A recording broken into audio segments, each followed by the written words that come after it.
I woke before dawn, just as I always did. The house was silent, almost too silent. As I turned over, half expecting to feel the warmth of Lorraine beside me, my hand met only cold sheets. It had been weeks since she had last slept next to me. At first, she had excuses. Too hot, too restless, needing space. But now, she didn't even bother justifying it anymore. Sitting up, I rubbed my face, my gaze settling on the empty side of the bed. The weight of my wedding ring felt heavier than usual, as if my body sensed something my mind refused to accept. Downstairs, I made coffee. The familiar aroma filled the kitchen, stirring old memories.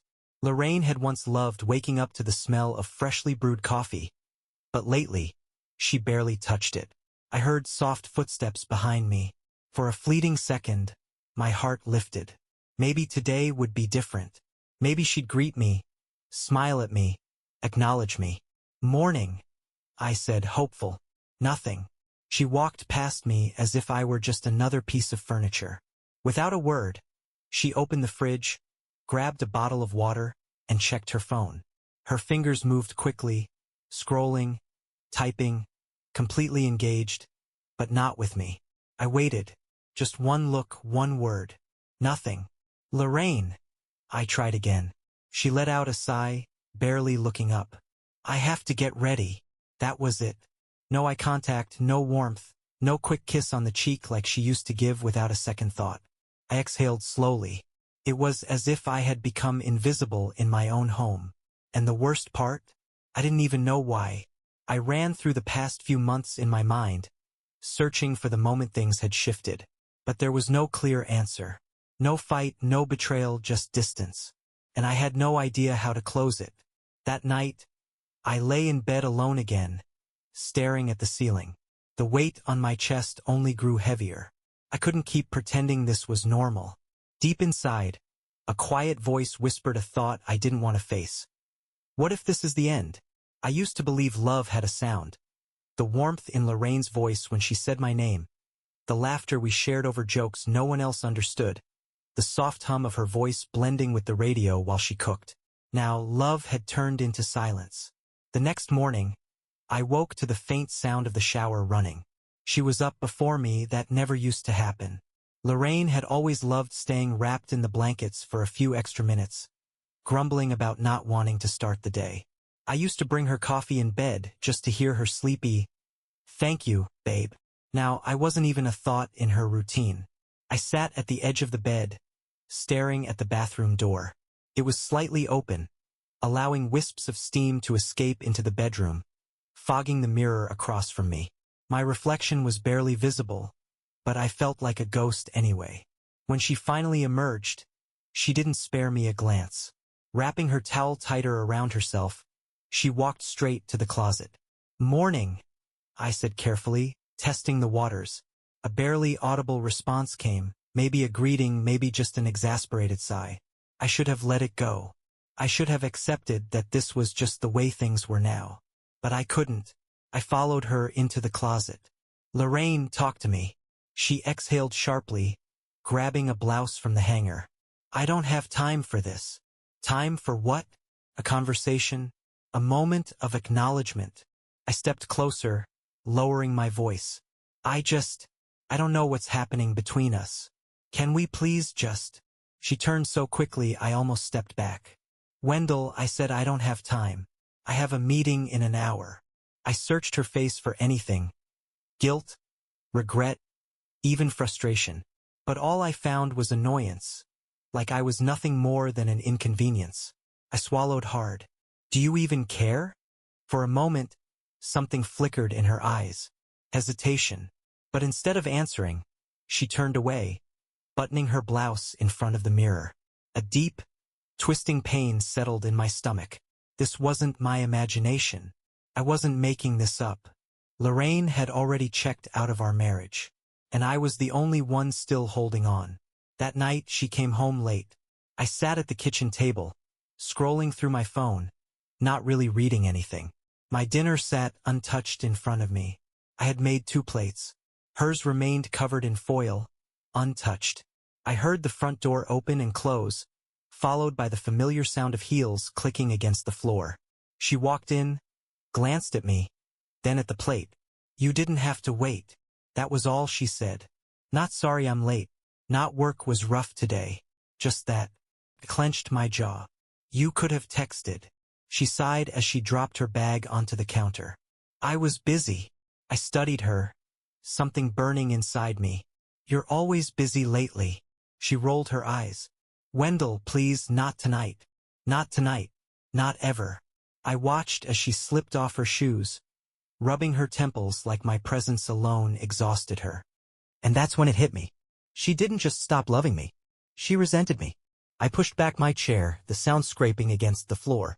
My heart pounded relentlessly against my ribs, yet my mind remained eerily still. I abandoned my untouched meal on the table and walked out of the kitchen.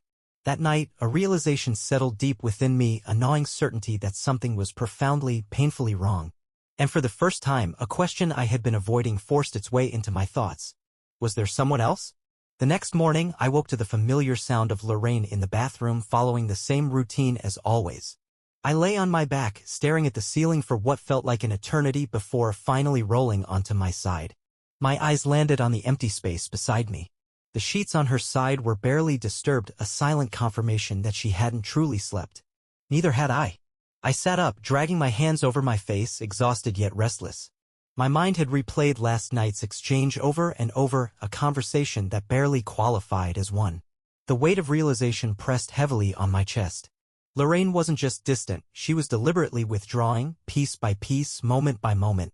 The bathroom door swung open, and she emerged, wrapped in a towel, her damp hair clinging to her shoulders. Her gaze flickered over me, but there was no acknowledgement, no greeting, just a quiet indifference as she moved directly to the closet. I watched her, waiting, hoping for even the smallest indication that she would speak first.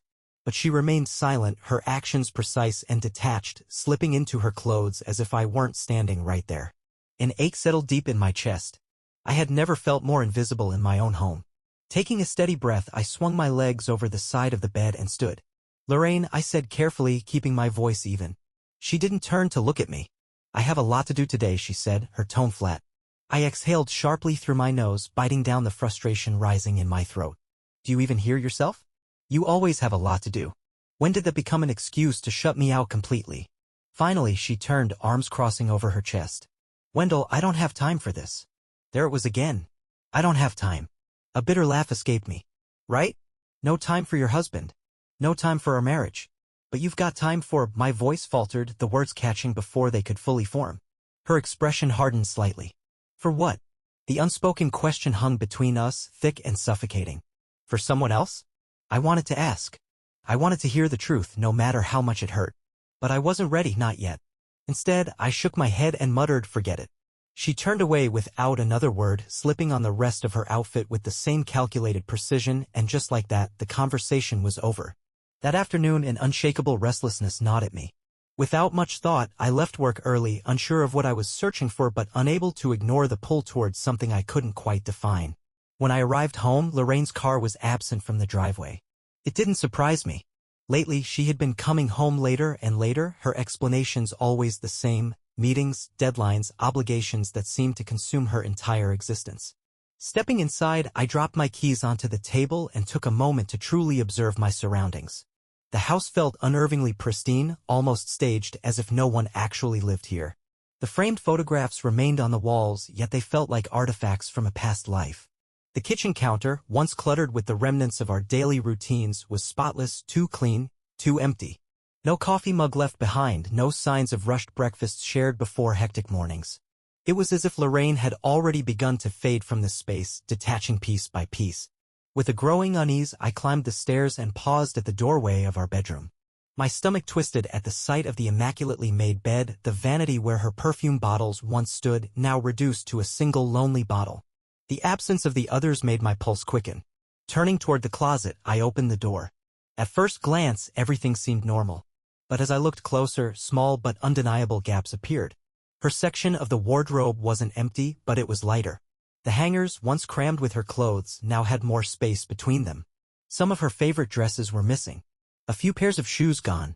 A chill crawled up my spine as I crouched down and pulled open the bottom drawer, the one where she kept her smaller travel bags. Empty. Another. Empty. A slow, measured breath left my lips, though my heart thundered inside my chest. She was leaving. Or worse, she had already left in every way that mattered. I remained there for a long time, gripping the edge of the drawer, staring into the hollow space where her belongings should have been. The truth was undeniable, sinking in like a weight too heavy to bear. I wasn't just losing my wife. She was vanishing before my eyes. Slowly, I moved to the edge of the bed, my gaze locked onto the open closet. My thoughts twisted and tangled, caught in a whirlwind of unanswered questions. How long had this been in motion? How many nights had I lain beside her, oblivious to the fact that she had already made up her mind to leave? A part of me wanted to pretend I hadn't noticed, the missing clothes, the eerily tidy house, the distance that had grown into an unbreachable chasm. But another part of me, the one that had been screaming for weeks, refused to ignore the truth any longer. Jaw tightening, I stood and started searching, not in a frantic, desperate way, but methodically. I moved through the room with careful precision, checking the drawers, her nightstand, the bathroom cabinets. My hands trembled slightly as I opened them, one after the other, scanning for something, anything that would give me clarity. And then, in the top drawer of her dresser, I found it. Beneath a neatly stacked pile of scarves, a small envelope lay hidden. My name was scrawled across the front in familiar handwriting. A tight knot formed in my stomach as I reached for it, my fingers stiff and unsteady. Lowering myself back onto the bed, I turned the envelope over in my hands. It wasn't sealed. I hesitated for a moment, inhaling deeply before sliding out the folded sheet of paper inside. The message was brief, not an explanation, not even an attempt at one. Just a few short lines written in Lorraine's meticulous, almost detached script. Wendell, I don't know how to say this, so I won't try. I need space. Please don't make this harder than it already is. L. I read the note once. Then twice. A third time. Searching for something between the lines, some trace of emotion or second thoughts. But there was nothing. No warmth, no remorse, just a clinical request for me to step aside as if I were an inconvenience rather than her husband. Something inside me fractured. Space? She needed space? I had given her nothing but that. Weeks had passed with me keeping my distance, exercising patience, trying to be understanding. I had allowed her all the room she needed, hoping she would eventually let me in. And now, after everything, she was asking me to walk away as if our marriage had been a failed investment, something she was cutting her losses on. Fisting the letter in my hand, I stood abruptly and walked out of the bedroom, needing air. I drove aimlessly through town, my mind tangled in thoughts. The whole situation felt surreal, as if I were watching someone else's life unravel from a distance. Eventually, my wandering led me to a small diner Lorraine and I used to frequent when we were newly married. I hadn't meant to end up there, but something about the familiarity of the place pulled me in. Stepping inside, I found that nothing had changed. The same dim lighting, worn leather booths, and the ever-present aroma of coffee and fried food lingered in the air. I slid into a booth by the window and, without thinking, ordered a black coffee from the waitress. My hands still trembled slightly as I unfolded Lorraine's note on the table, smoothing out its creases. I stared at it as if willing the words to transform into something different. Maybe I should have been angry. Maybe I should have felt devastated. But more than anything, I was just exhausted. Worn out from trying, from waiting for an answer that would never come, from fighting for someone who had already moved on. A voice cut through my thoughts. Rough night? I glanced up, startled. A woman stood at the edge of the booth, holding a cup of coffee in one hand. She looked to be about my age, with dark hair pulled into a casual bun, dressed in a simple sweater and jeans. I frowned slightly, searching her face for recognition. Do I know you? She gave a small, apologetic smile. Sorry, that was probably weird. I noticed you've been staring at that paper for 10 minutes like you're expecting it to change. Letting out a slow breath, I dropped my gaze back to Lorraine's note. Yeah, something like that. She hesitated, then nodded toward the empty seat across from me. Mind if I sit? For a moment, I considered saying no. I wasn't in the mood for conversation. But then something inside me shifted. Maybe it was exhaustion, or maybe it was the simple fact that, for the first time in weeks, someone actually saw me, not just looked past me. Sure, I said finally. She slid into the seat, setting her coffee down. I'm Miriam, by the way. Wendell. She studied me for a moment before gesturing toward the note. Want to talk about it? I exhaled slowly, running a hand through my hair. Honestly? I wouldn't even know where to start. Miriam smiled slightly. Well, lucky for you, I'm a pretty good listener. And just like that, I found myself telling a complete stranger everything. How my wife had slowly drifted away from me long before she put those words on paper. And for the first time in a long time, I didn't feel invisible. I didn't know why I told her. Maybe it was the exhaustion, the way I had been running on empty for weeks. Maybe it was the fact that after being ignored for so long it felt impossible to hold everything in when someone finally took the time to listen. Miriam simply sat there, hands wrapped around her coffee cup, letting me speak. She didn't interrupt. She didn't offer meaningless words of sympathy or give me that awkward, pitying expression people wear when they don't know what to say. She just listened. So I talked. I told her how Lorraine had once been my best friend, how our connection had felt effortless. For years, we had been inseparable, finishing each other's sentences, anticipating each other's habits without a second thought. I spoke about the road trips, the quiet Sundays, the ridiculous arguments that always ended in laughter. And then I told her about the silence, the growing distance, the nights I lay awake, staring at the ceiling, while the woman I loved seemed to drift further and further away despite being just inches from me. I slid the note across the table. Miriam read it, her face unreadable. After a moment, she set it back down, lightly tapping her nails against the surface. So she just left you with this? Not officially, I murmured. She's still in the house. Still going through the motions. But emotionally? She left a long time ago. Miriam leaned back, exhaling softly. I don't understand people like that. Miriam's words struck me harder than I expected. She had seen right through the situation, summing up in a few sentences what I had been struggling to accept. Lorraine had been leaving me in slow motion, piece by piece, moment by moment. One dress disappearing from the closet, one conversation left unanswered. She was erasing me from her world before she stepped out of it herself. I swallowed hard as I processed her words. What are you, some kind of therapist? I asked, attempting to deflect the weight of the conversation. She gave a small smirk, shaking her head. No, just someone who's been through it. For the first time, I really looked at her. There was something in her expression I hadn't noticed before, the exhaustion in her eyes, the way she stirred her coffee as if lost in thought. She wasn't just speaking from observation. She had lived this. What happened? The question slipped out before I could stop myself. Miriam hesitated, her gaze dropping to the cup in her hands. For a moment I thought she might not answer. But then, with a quiet sigh, she spoke. My ex-husband, she said simply. One day he just stopped seeing me. Kind of like what you're going through now. We still lived together, went through the motions, but I could feel it. He had already left. He just hadn't figured out how to say it yet. I frowned. How did you know for sure? She let out a dry, humorless laugh. He started living like I wasn't there. Coming home late without an explanation. Making plans without considering me. At some point, he even stopped saying goodnight. That one hurt the most. You don't really think about it, but when you've spent years with someone and suddenly they stop saying goodnight, it's like a tiny death every time. I exhaled slowly, nodding in understanding. A silence settled between us, not awkward, but the kind that forms when two people recognize something unspoken between them. Finally, she tilted her head and asked, So, what are you going to do now? I ran a hand over the back of my neck, sighing. I don't know. I don't want to be the guy who fights for someone who's already left in every way but words. But I also don't want to just give up and let my marriage end without a fight. Miriam studied me for a long moment before leaning in slightly. Let me ask you something, Wendell. I met her gaze. What? If Lorraine walked out right now, completely, how much of yourself would she take with her?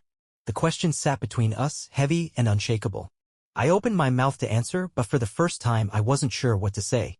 Because deep down I already knew she had already taken too much. That night, as I drove home, I felt like I had left something behind in that diner. Like Miriam's words had peeled away a layer of denial I had been clinging to. Maybe it was the truth I hadn't wanted to face.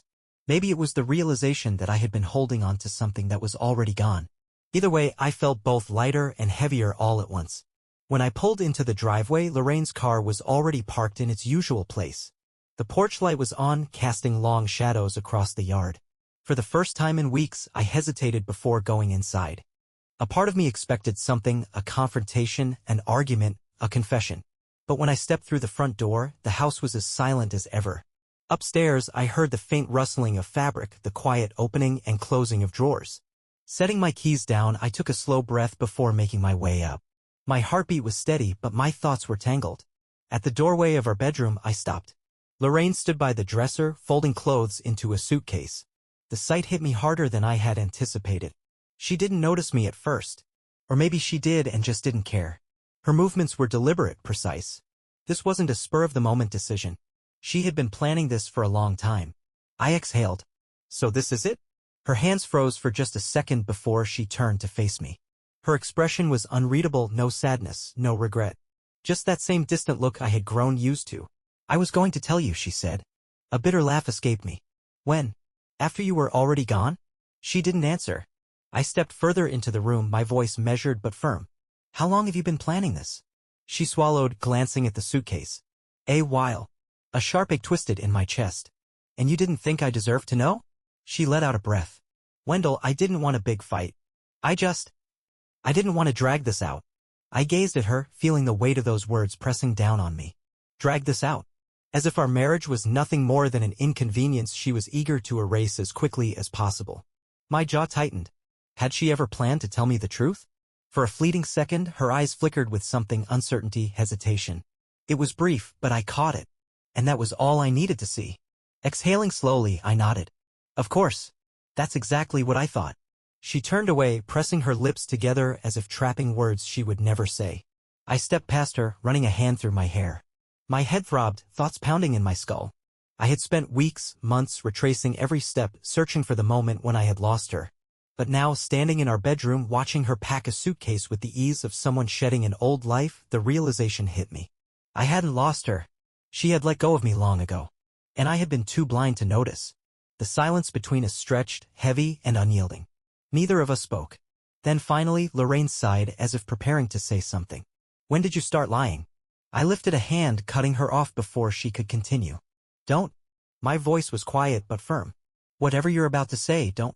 Her lips parted, but she hesitated, then closed her mouth, her face unreadable. I turned away, gripping the edge of the dresser, staring at the smooth wood grain beneath my fingers. There was nothing left to fight for. Nothing left to hold onto. And maybe, just maybe, that was okay. I inhaled deeply, let the breath out, and without another word, walked out of the room. This time, I didn't look back. I sat in my car long after leaving the house, the engine off, surrounded by the quiet hum of crickets outside. But inside my head, there was no silence, only the relentless echoes of memories, conversations that no longer mattered, and questions that would never have answers. I should have felt something. Anger. Sadness. Relief. But there was nothing. Just an emptiness. Fingers tightening around the steering wheel, I stared blankly at the dashboard. I had spent so much time trying to make sense of what had gone wrong between Lorraine and me, struggling to repair something that had been fractured long before I even noticed the cracks. And now, with her gone, the choice made, I was left in the ruins, alone in the quiet aftermath. Was this her intention? To erase me so completely from her life that I would just sit here, stunned, while she walked away without a backward glance? A part of me wanted to go back, to demand answers, to force her to acknowledge me one last time before disappearing forever. But I knew better. Not everyone leaves with a dramatic farewell. Some just stop belonging to you long before they ever walk out the door. And Lorraine? She had been gone for a long time. I exhaled slowly and pulled out my phone. The screen lit up, no missed calls, no messages. Nothing from her. Of course not. I scrolled through her old texts. Most of them were months old. Short exchanges. Grocery lists. Casual reminders. A few scattered love yous from a time when things still felt normal. Then I saw it, the last message she had ever sent first. 3 months ago. Hey, I might be home late. Don't wait up. That was it. That was the last time she had made even the smallest effort. A hollow laugh escaped me as I switched off my phone. She had been dropping hints for so long. I had just refused to see them. Running a hand through my hair, I let out a long breath. If she wanted to leave, I wasn't going to chase after her. But that didn't mean I was going to let myself drown in the emptiness she left behind either. I slid the key into the ignition, started the car, and pulled away from the house. But I didn't go home, because home wasn't a place anymore. It was just a reminder of everything I had already lost. At some point, I found myself in front of the same diner from before. The neon sign flickered above, casting a dim glow onto the pavement. Inside, a few late-night customers lingered. An older man absorbed in his newspaper, a couple sharing a milkshake, a waitress methodically wiping down the counter. And then, in the far corner, Miriam. She sat by the window, her chin resting on her hand, gaze distant. I wasn't sure why I had come here. Maybe because she had been the first person in a long time to actually see me. Maybe because I wasn't ready to return to an empty house just yet. Or maybe, just maybe, because I didn't want to be alone tonight. I stepped inside, the small bell above the door jingling softly. Miriam looked up. Her eyes met mine, and for a moment she just studied me.